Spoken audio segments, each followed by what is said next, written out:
అందరికీ నమస్కారం అండి. ఈరోజు కథ.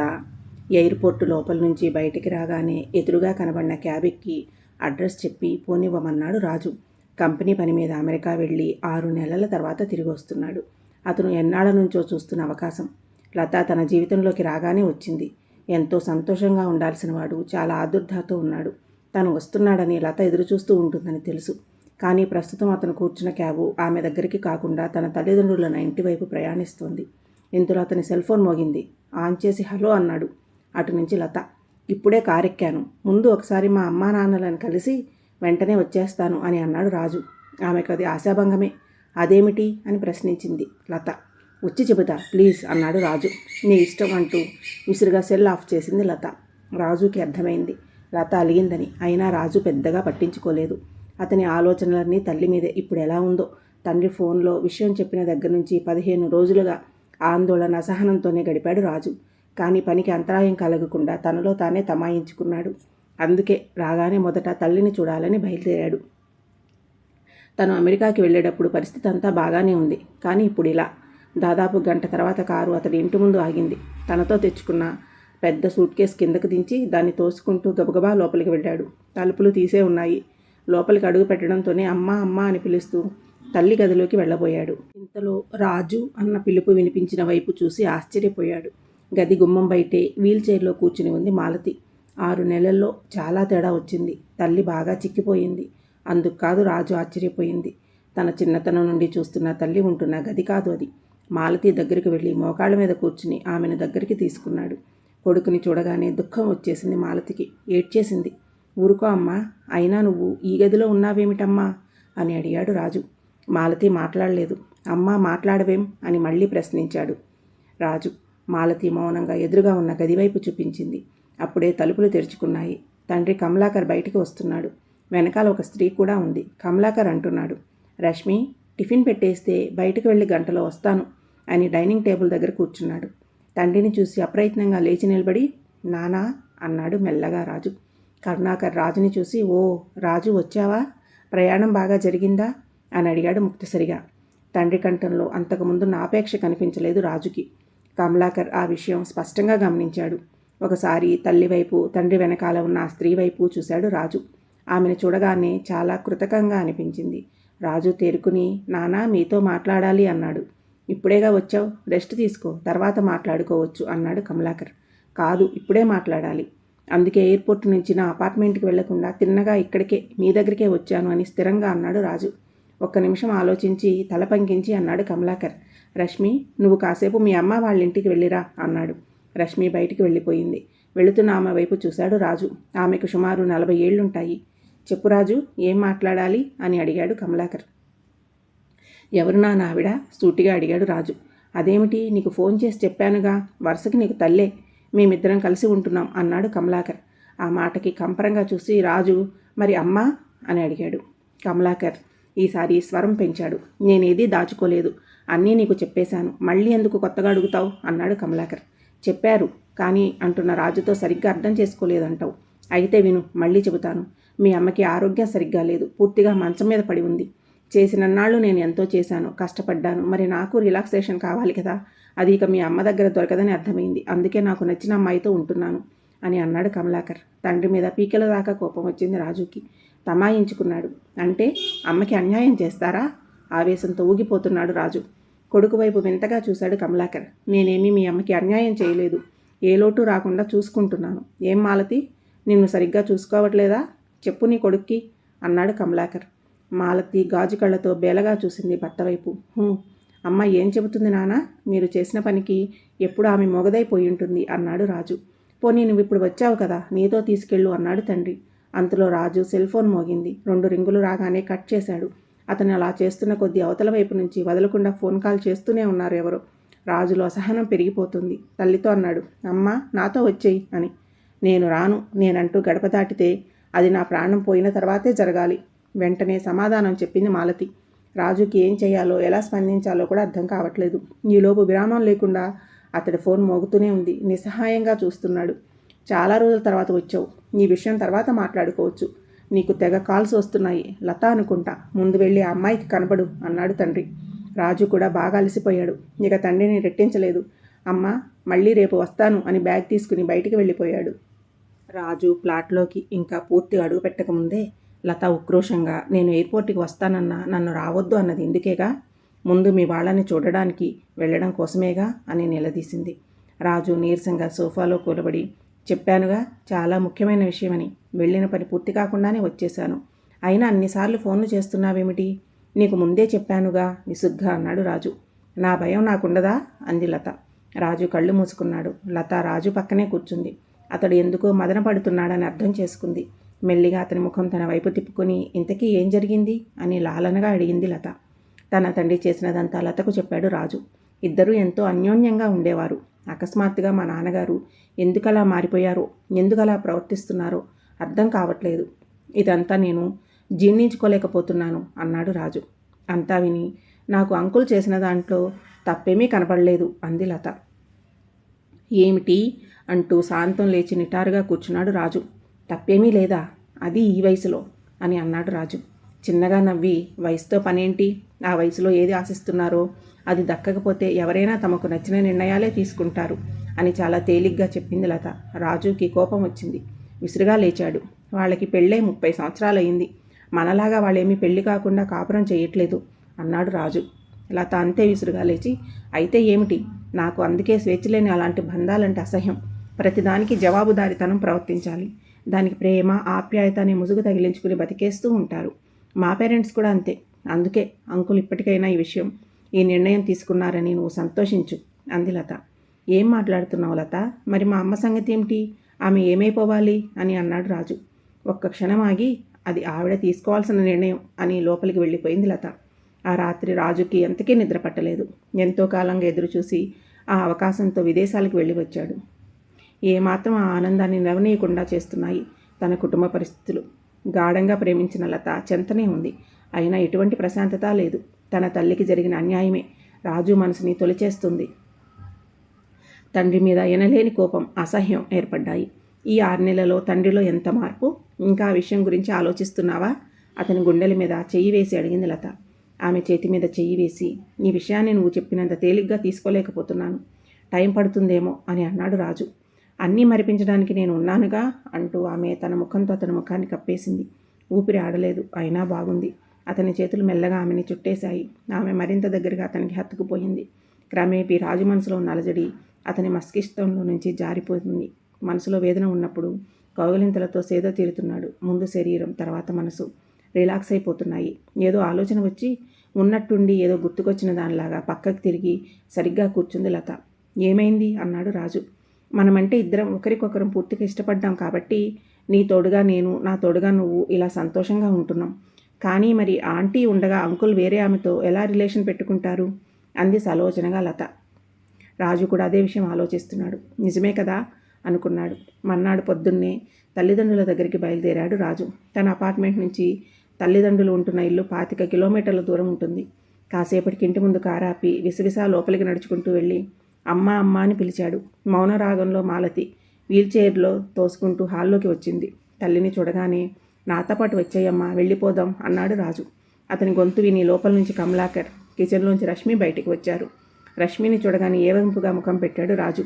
రారా, టిఫిన్ చేద్దు గాని, రష్మి అద్భుతంగా చేస్తుంది అన్నాడు కమలాకర్. తండ్రి వంక చిరాగ్గా చూసి, అమ్మని ఒకసారి బయటకు తీసుకువెళ్ళడానికి వచ్చాను అన్నాడు రాజు. కమలాకర్ ఒకసారి మాలతి వైపు చూసి, అయితే నీతో పాటు మీ అమ్మని తీసుకెళ్దామని నిర్ణయించుకున్నావు అన్నమాట అన్నాడు. నేను తీసుకెళ్లేది అమ్మకి న్యాయం జరగడం కోసం అని అన్నాడు రాజు. అంటే అని అడిగాడు కమలాకర్. భార్య ఉండగా ఇలాంటి సంబంధాలు పనికిరావని పోలీస్ రిపోర్ట్ ఇవ్వడానికి అని చెప్పిన కొడుకు వంక మాలతి విస్మయంగా కొడుకుని చూస్తూ, మతి ఉండే మాట్లాడుతున్నావా రాజు అంది మందలింపుగా. మతిపోయింది నాకు కాదమ్మా, ఆయనకి. నువ్వేమీ భయపడకు, నేనున్నాను అన్నాడు రాజు. పెద్దగా నవ్వాడు కమలాకర్. తండ్రి నవ్వులో ఎన్నో అర్థాలు కనిపిస్తున్నాయి. రాజు తండ్రి వైపు అయోమయంగా చూశాడు. కమలాకర్ లోపలికి వెళ్ళి ఒక కవరు తీసుకొచ్చి రాజు చేతిలో పెట్టాడు. ఏమిటిది అన్నట్లు కవరు వైపు తండ్రి వైపు చూశాడు రాజు. తీసి చూడు, మీ అమ్మకు నాకు విడాకులు మంజూరైన కాగితాలవి నింపాదిగా చెప్పాడు కమలాకర్. ఒక్కసారిగా మాలతి రాజు కొయ్యబారిపోయారు. నెల క్రితమే మంజూరై వచ్చిన కాగితాలవి. ఆ కాగితాలు నా చేతికి అందిన తర్వాతే నీకు ఫోన్ చేశాను అని చెప్పాడు కమలాకర్. నిశ్చేష్టురాలైన మాలతి కమలాకర్నే చూస్తోంది. ఏమిటిదంతా నాకు తెలియకుండా, నా ప్రమేయం లేకుండా విడాకులు ఎలా వస్తాయి? మాలతికి దిమ్మ తిరిగిపోతోంది. సారీ మాలతి, నా మీద నమ్మకంతో నేను చెప్పిన చోటల్లా నువ్వు సంతకాలు చేసేశావు. విడాకులని చెబితే నువ్వు ఒప్పుకోవని నాకు తెలుసు, అందుకే అని చెప్పాడు కమలాకర్. రాజు ముఖంలో నెత్తురు చుక్కలేదు. తన ఆరోగ్య పరిస్థితి ఏమాత్రం సహకరించని కారణంగా తన భర్త ద్వితీయ వివాహం చేసుకోవడానికి తనకు అభ్యంతరం లేదంటూ రాసిచ్చిన పత్రాలు. వాటిని శాంతో నువ్వు చదువుతావా? నన్నే చదివి వినిపించమంటావా? అన్నాడు కమలాకర్. ఏమీ మాట్లాడలేకపోయాడు రాజు. మొత్తం అదంతా చదివాడు. తండ్రి చెప్పింది నిజమే. అప్పుడే నాకు రష్మితో పరిచయం ఏర్పడింది. ఆమెకి కూడా వివాహం కాలేదు. ఆమెకు అవన్నీ విడమర్చి చెప్పాను. ఇప్పుడు మాకు ఎటువంటి అభ్యంతరాలు లేవు. కాబట్టి ఇద్దరం సహజీవనం చేస్తున్నాం అన్నాడు కమలాకర్. దిగ్భ్రాంతితో తండ్రిని చూశాడు రాజు. మాలతి పరిస్థితి కూడా దాదాపు అలాగే ఉంది. భయానకమైన నిశ్శబ్దం అలుముకుంది ఆ గదిలో. చాలాసేపటి వరకు ఆ స్తబ్దత అలాగే ఉండిపోయింది. రాజే మొదట తేరుకున్నాడు. ఇప్పుడు అతని వదనం దైన్యంగా మారిపోయింది. ఎందుకు నానా ఇంత పాషాణంగా మారిపోయారు? అమ్మంటే ఎంత ప్రేమగా ఉండేవారు మీరు? అదంతా నాకు తెలీదా? ఆ ప్రేమంతా ఏమైపోయింది మీలో? ఎలాంటిది మీరు? ఇలా కమలాకర్ రష్మి వైపు చూశాడు. రష్మి అర్థం చేసుకుని బయటకు వెళ్ళిపోయింది. రాజు ఉద్వేగంగా అన్నాడు, మీరు నా హీరో నాన్న. ఎన్నో విషయాలలో మిమ్మల్నే స్ఫూర్తిగా తీసుకున్నాను అని అన్నాడు రాజు. కానీ ఈ విషయంలో ఒక కొడుకుగా నాకు ప్రేరణ ఇచ్చింది మాత్రం నువ్వేరా రాజు అన్నారు కమలాకర్. చివ్వున తలెత్తి నేనా అని అన్నాడు రాజు దిగ్భ్రాంతి వ్యక్తం చేస్తూ. అవును, ముమ్మాటికి నువ్వే. ఎవరైనా తల్లిదండ్రుల్ని పిల్లలు ఆదర్శంగా తీసుకుంటారు. కానీ నేను మాత్రం నిన్నే ఆదర్శంగా తీసుకున్నాను. ఒక విధంగా నీకు థ్యాంక్స్ చెప్పాలి. ఇన్నాళ్ళు నేను జీవితాన్ని ఎంత వృధా చేసుకున్నాను అని చెప్పాడు కమలాకర్. తండ్రి అన్నదేమిటో రాజుకు అర్థం కాలేదు. తండ్రి వంక ప్రశ్నార్థకంగా చూశాడు. నీకు 8 ఏళ్ల వయసు ఉండగా మీ అమ్మకి ప్రమాదం జరిగింది. 2 కాళ్ళు పోగొట్టుకుంది. అప్పటి నుంచి వీల్ చైరే ఆమెకి తోడు. ఆ పరిస్థితుల్లో ఆమెకు ఎలాగో సుఖం లేదు. తనతో పాటు నాకు ఎలాంటి సుఖం లేకుండా చేసింది. ఇక నేనెప్పుడు ఆ సుఖాన్ని పోగొట్టుకోదలుచుకోలేదు. నువ్వంటూ ఉంటావే ప్రాక్టికల్గా ఆలోచించమని. అలా ప్రాక్టికల్గా ఆలోచించినప్పుడు నాకు అనిపించింది, ఇంతకాలం పిచ్చి పిచ్చి త్యాగాలతో సమాజానికి భయపడి మీ అమ్మకు సేవలు చేస్తూ కాలం గడుపుతూ నన్ను నేను పోగొట్టుకున్నాను అనిపించింది. అందుకే ఇలాంటి నిర్ణయం తీసుకున్నాను అన్నారు కమలాకర్. పాలిపోయింది రాజుముఖం. తర్వాత మెల్లగా అతని కళ్ళలో నుంచి నీళ్లు రాసాగాయి. మాలతీకి కూడా ఏడుపు వచ్చేసింది. పెద్దగానే రోధించింది. ఇద్దరిని మార్చి మార్చి చూస్తున్నాడు కమలాకర్. అతని కళ్ళు అభావంగా ఉన్నాయి. కాసేపటికి రాజు 2 కళ్ళు తుడుచుకుని తండ్రి దగ్గరికి వెళ్ళి అతని 2 చేతులు తన చేతుల్లోకి తీసుకుని, అర్థమైంది నాన్న, మీరెందుకు ఇలా మాట్లాడుతున్నారో. నన్ను క్షమించండి, నేను చేసింది తప్పే అన్నాడు. అతన్ని మధ్యలో ఆపి, తప్పు నీది కాదు రాజు, తప్పంతా నాదే అన్నాడు కమలాకర్. నాన్న మీరు అనబోయాడు రాజు. నన్ను మాట్లాడనివరా? ఆలోచించే చెబుతున్నా. తప్పంతా నాదే. నువ్వు ఏది అడిగితే అది ఇస్తూ నేను ప్రోత్సహించాను. నీ కెరీర్కే ప్రాధాన్యతమిస్తూ నీకోసమే తెగ తాపత్రయపడ్డాను. కానీ ప్రపంచానికి సంబంధం లేకుండా చేస్తున్నానని తెలుసుకోలేకపోయాను. మన సాంప్రదాయాలన్నీ నీకు అలవాటు చేయకపోవడం నాదే తప్పు. మన కట్టుబాట్లు, నీతి నియమాలు, ముఖ్యంగా తల్లిలాంటి మన భాష మీద మమకారం పెంచకపోవడం నాదే నేరం. నువ్వు ఇంగ్లీష్లో మాట్లాడితే మురిసిపోయానే కానీ మన సంస్కృతికి నిన్ను ఎంత దూరం చేస్తున్నానో తెలుసుకోలేకపోయాను. ఎంతసేపు చదువు చదువు అని నిన్ను ఒక యంత్రంలాగా తయారు చేశాను. నిన్ను పోటీతత్వంతో పెంచాను కానీ నీలో ప్రేమతత్వాన్ని నింపలేకపోయాను. దానివల్ల మృదుత్వం, సున్నితత్వం లేకుండా పోయింది. అందుకే ఈరోజు ఇలాంటి పరిస్థితి ఎదురైంది అని చెప్పారు కమలాకర్. సాంప్రదాయాలు, కట్టుబాట్ల అవి నా జీవితానికి అవసరమా నానా అని అడిగాడు రాజు. అవసరమే. ఈ కట్టుబాట్లు మనల్ని కాపాడే కవచం లాంటివి. జీవితంలో మనం వేసే అడుగులు తడబడకుండా ఆలంబనగా ఉంటాయి. నీకు ఒక వయసు రాగానే నాతో పాటు కలిసి డ్రింక్ చేస్తే నేను ఒక తండ్రిలా కాకుండా నిన్ను స్నేహితుడిలా చూసుకుంటున్నానని, అదేదో పరమ అద్భుతమైన విషయమైనట్టుగా భావించి మా స్నేహితులందరికీ గర్వంగా చెప్పేవాడిని. ఎంత అజ్ఞానంగా ప్రవర్తించానో ఇప్పుడు తెలుస్తోంది. ఇన్నాళ్ళు నీకు స్వేచ్ఛ ఇచ్చాను అని అనుకున్నాను తప్ప అది మితిమీరిన విచ్చలవిడితనం అవుతుందని ఊహించలేదు అని చెప్పాడు కమలాకర్. తండ్రి ఇప్పుడు రాజుకి ఒక కొత్త వ్యక్తిలా కనిపిస్తున్నాడు. ఆయన మాటల్లో ఏదో కొత్తదనం కనిపిస్తోంది. నేనే కాదు, నాలాంటి తండ్రులు చేసే తప్పే ఇది. నువ్వు ఏది అడిగినా కాదనలేదు. చివరికి నువ్వు పనిచేస్తున్న కంపెనీ నుండి ఇంటికి రావడానికి ట్రాఫిక్లో రోజు ఇబ్బంది పడతారని ఆ దగ్గరలోని అపార్ట్మెంట్లో ఉంటానంటే నిన్ను కాదనలేదు. నీ మీద ఎన్నో ఆశలు పెట్టుకుంటే నువ్వు మాత్రం చాలా తేలిగ్గా ఎవరో ఒక అమ్మాయిని తీసుకొచ్చి ఇవాళ నుంచి నువ్వు సహజీవనం చేస్తున్నామని చెప్పావు. మా నమ్మకాల మీద కొట్టిన దెబ్బ నుంచి ఇప్పటికీ మేము కోలుకోలేకపోతున్నాం అని చెప్పాడు రాజు. నానా, మీరు అందరిలా కాకుండా నన్ను అర్థం చేసుకుంటారనుకున్నాను. రాజు గునిగాడు. అలాంటి పనులు ఏ తండ్రి ఒప్పుకోడు అని చెప్పాడు కమలాకర్. మిమ్మల్ని పోగొట్టుకోలేక ఏదో సర్దుకుపోతున్నాం. తర్వాత మెల్లగా అలాంటి వాటికి అలవాటు పడిపోతున్నాం. ఆ అలవాటుకి ప్రాక్టికాలిటీ అన్న పదం అడ్డం పెట్టుకుని ఆత్మవంచనతో బతికేస్తున్నాం అంటున్న తండ్రి మాటలకు మ్రాన్పడిపోయి చూస్తున్నాడు రాజు తండ్రి వంక. చాలామంది అంటూ ఉంటారు పిల్లల్ని ప్రేమించడమే కానీ వాళ్ళ నుంచి ఏమీ ఆశించకూడదు అని. అలా ఆశించకూడదు అంటే ఈ ఆపేక్షలు అనుబంధాలు ఎందుకు? అసలు పిల్లల్ని కనడం ఎందుకు? ఆశిస్తే మిమ్మల్ని మా పెద్దరికం అనే చట్టంలో బిగుస్తున్నామనుకుంటున్నారు అని ఆవేశంగా అన్నాడు కమలాకర్. నాన్న ప్లీజ్, అభ్యర్థనగా అన్నాడు రాజు. మన దేశం సర్వమతాల సమాహారం. ఏ మతంలో అయినా చూడు, విధానాలు వేరైనా వివాహం అనే సంప్రదాయం ఉంటుంది. మరి ఈ కొత్త పద్ధతిని ఎక్కడి నుంచి దిగుమతి చేసుకుంటున్నారు? ముందు తరాలకి మీరు ఏం చెప్పాలి అనుకుంటున్నారు? ఏం నేర్పిస్తున్నారు అని ప్రశ్నించాడు కమలాకర్ కొడుకుని. అలా అంటారేం నానా? కాలం మారుతూ ఉంటుంది. మీ పూర్వీకుల కాలంలో ఉండే కట్టుబాట్లు, కుటుంబ పద్ధతులు ఇప్పుడు మారలేదా అని అడిగాడు రాజు. మారింది. ఒకప్పుడు సతీ సహగమనం ఉండేది. తర్వాత కాలంలో వితంతువులకి పునర్వివాహం జరిగేది కాదు. అవన్నీ ఇప్పుడు మారిపోయాయి. ఆ మార్పులు మంచి కోసమే, మూర్ఖత్వం వైపు కాదు ఆ అడుగులు. ఒక జీవితాన్ని నిలబెట్టడం కోసమే వచ్చాయి. ఇప్పుడు మీరు చేసే మార్పులు మంచి ఏముంది? ఎవరి జీవితాన్ని ఉద్ధరించడానికి? ఎవరినో చూసి మీరు ప్రభావితమయ్యారు. మీ ప్రభావం సమాజం మీద ఎలా ఉంటుందో ఆలోచించడానికే భయం వేస్తుంది అని అన్నాడు కమలాకర్. ఎప్పుడూ నవ్వుతూ చుట్టుపక్కల వాళ్ళని నవ్విస్తూ ఉండే తండ్రిలో ఇంత ఆవేశాన్ని, ఇంత ఆవేదనని ఎప్పుడూ చూడలేదు రాజు. కమలాకర్ అన్నాడు, పోనీ జీవితాంతం కలిసి ఉంటామన్న నమ్మకం మీకేమైనా ఉందా? పోనీ కలిసి ఉందామని మీరు పెట్టుకున్న ఆ షరతు మీ మధ్య ప్రేమ జీవితాంతం కొనసాగడానికి దోహదపడుతుందా? అది విడిపోవడానికి అనుగుణంగా ఉంటుంది. అది నాకు తెలుసు. మీ ప్రేమలో నిబద్ధత ఎక్కడుంది? సర్దుబాటు ధోరణి కూడా లేదు. ఇష్టం ఉన్నవాళ్ళు కలిసి ఉండడం, ఏమాత్రం చిన్నపాటి మనస్పర్ధలు వచ్చినా విచక్షణ లేకుండా, మొహమాటం లేకుండా, భయపడకుండా విడిపోవడం. మీరు విడిపోయే పరిస్థితుల్లో మీకు పిల్లలు పుడితే ఆ పసివాళ్ల జీవితాలు ఏమైపోతాయి? ఆ విషయం ఆలోచించారా అని ఈసారి నోరు విప్పాడు రాజు. పెళ్లి చేసుకున్న వాళ్ళంతా సుఖంగా ఉంటున్నారా? విడాకుల సంఖ్య రోజుకి ఎలా పెరిగిపోతున్నాయో మీకు తెలియదా అని. అదే నేను చెప్పేది. సనాతన ధర్మాలు, వివాహ వ్యవస్థకున్న విలువ తెలియకపోవడం, మమకారాలతో కాకుండా అహంకారంతో సంసారాలు చేస్తే ఇలాంటి ప్రమాదాలే జరుగుతాయి. ప్రస్తుత సమాజంలో అదే జరుగుతుంది. సాంప్రదాయాలు మనల్ని మానసికంగా సంస్కరిస్తాయి. మంచి చెడు తెలుస్తుంది. లేకపోతే మనకేది తోస్తే అది చేసేయడం, ఏది అనిపిస్తే అది మాట్లాడేయడం లాంటి విచక్షణ లేని సంస్కారాలు పెరుగుతాయి. ఇలా ప్రవర్తించుకుంటూ పోతే ఇప్పుడు బాగానే ఉంటుంది.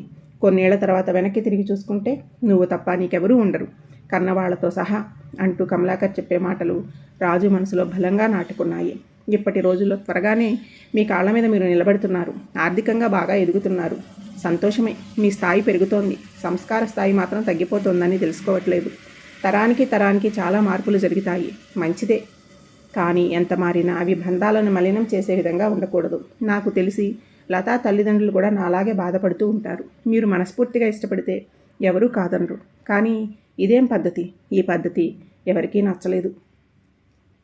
తరతరాల నుండి వస్తున్న విలువల్ని మీరే కాపాడాలి. భవిష్యత్తుకు మీరు అందించాల్సినవి ఈ విలువలే. ఇదే మీ నిజమైన అభివృద్ధి. అదే మీ నుంచి మేము ఆశించేది. నేను చెప్పాల్సింది చెప్పాను. మీరు చేసేది చట్టపరంగా మీకు తప్పు కాకపోవచ్చు. ధర్మపరంగా ఎవరూ హర్షించరు. 10 నిమిషాలు నా పక్కన పరాయి స్త్రీని చూడ్డానికే నువ్వు భరించలేకపోయావు. అలాంటిది ఒక అమ్మాయితో పేరు లేని సంబంధం పెట్టుకుని కలిసి ఉంటామని మీరు అంటే మేమేమనుకోవాలి అన్న తండ్రి మాటలు రాజులో మార్పు వచ్చిందని అతని ముఖమే చెబుతోంది. తాను ఎంత స్వార్థంగా, ఎంత అల్పంగా ఆలోచిస్తున్నాడో అర్థమై సిగ్గుతో జీరబోయిన కంఠంతో అన్నాడు రాజు. సారీ నాన్న, మిమ్మల్ని బాధ పెట్టినందుకు. ఈ 6 నెలలు మిమ్మల్ని ఎంతో క్షోభ పెట్టాను. వెళ్ళి లతను ఒప్పిస్తాను. ఒప్పించే తీసుకువస్తాను. నాతో సహజీవనం చేస్తున్న వ్యక్తిగా కాదు, నీకు కాబోయే కోడలిగా. పట్టరాని సంతోషంతో కొడుకుని దగ్గరికి తీసుకున్నాడు కమలాకర్. రాజు 2 అడుగులు వెనక్కి వేసి, నానా మరి మాలతి వైపు చూశాడు. నవ్వాడు కమలాకర్. నేను మీ అమ్మని భార్యలా కాదు, తల్లిలా చూసుకుంటున్నాను. అలాంటిది మీ అమ్మ పట్ల కర్కశంగా ఎలా ఉంటాననుకున్నావురా? నాకు ఓపిక తగ్గి మీ అమ్మ పనుల కోసం సహాయంగా ఏర్పాటు చేసిన మనిషే రష్మి. నా కోసం మీ అమ్మ అనుమతితోనే అలా నటించింది అన్నాడు ఆయన చిరునవ్వుతో. మాలతి అంది, అవును రాజు, మనిషి తనకి తగిన జోడుని తేలికగానే వెతుక్కుంటాడు. జోడుతో పాటు జీవితాంతం తోడుగా కూడా ఉండాలి. మీ నాన్న నాకు అందమైన తోడు, జోడు. అందుకే మా మధ్య మనస్పర్ధలు వచ్చిన పరస్పర అభిప్రాయాలను గౌరవించుకుంటూ సంతోషంగానే ఉంటాం కూడా. ఇక ముందు ఈ బంధం ముందు ఎన్ని అవాంతరాలు వచ్చినా అవి చిన్నవిగానే కనపడతాయి. ఎందుకంటే మా ఇద్దరి శరీరాలు వేరైనా మనసులు ఒకటే, పాదాలు 2 అని అంది. తేలికబడ్డ హృదయంతో తండ్రి పాదాలకి నమస్కరించి వెళ్ళిపోయాడు రాజు. అతను వెళ్ళిన తర్వాత మాలతితో అన్నాడు కమలాకర్, చూసావా, నీ కొడుకుని నీకు పదిలంగా అప్పగిస్తున్నాను. ఇప్పుడు నీకు సంతోషమేనా అని. మాలతి నవ్వింది. అంతలోనే చురుగ్గా చూసి, వాడిలో మార్పు తీసుకురావడం కోసం నన్ను రష్మిని మౌనంగా ఉండమన్నారు. మరి ఆ విడాకుల కాగితాలు ఎక్కడి నుంచి తీసుకొచ్చారు? నిజంగానే నాతో విడిపోదామనుకుంటున్నారా? కొంపదీసి సంతకాలు ఏమైనా పెట్టించుకున్నారా ఏమిటి? అమాయకంగా నిష్ఠూరంగా అడిగింది. పెద్దగా నవ్వాడు కమలాకర్. నువ్వు కన్న తల్లివి మాలతి. నాలా నటించడం నీకు చేత కాదు. వాడి కన్నీళ్లు చూడగానే అసలు విషయం చెప్పేస్తావేమోనని సహజత్వం కోసం వీటిని సృష్టించాను అని అన్నాడు కమలాకర్ తన చేతిలో ఉన్న కాగితాలను చింపేస్తూ. ఏ కాగితాలు మనల్ని ఒకటి చేయలేదు, అలాగే ఏ కాగితాలు మనల్ని విడదీయలేవు అని అన్నాడు ఆయన. మాలతి కమలాకర్ని దగ్గరికి రమ్మని అతని తల నుంచి నుదుటి మీద ఆప్యాయంగా ముద్దు పెట్టి, మళ్ళీ మిమ్మల్ని పెళ్లి చేసుకోవాలని ఉందండి అంది. తప్పకుండా, వచ్చే నెలలోనే మన షష్ఠిపూర్తి మహోత్సవం. మర్చిపోయావా? అప్పుడు నీ కోరిక నెరవేరుతుంది అని అన్నాడు కమలాకర్ నవ్వులు చిందిస్తూ. మీకు ఈ కథ నచ్చినట్లయితే సబ్స్క్రైబ్ చేసుకోండి, మీ ఫ్రెండ్స్కి షేర్ చేయండి. Thank you.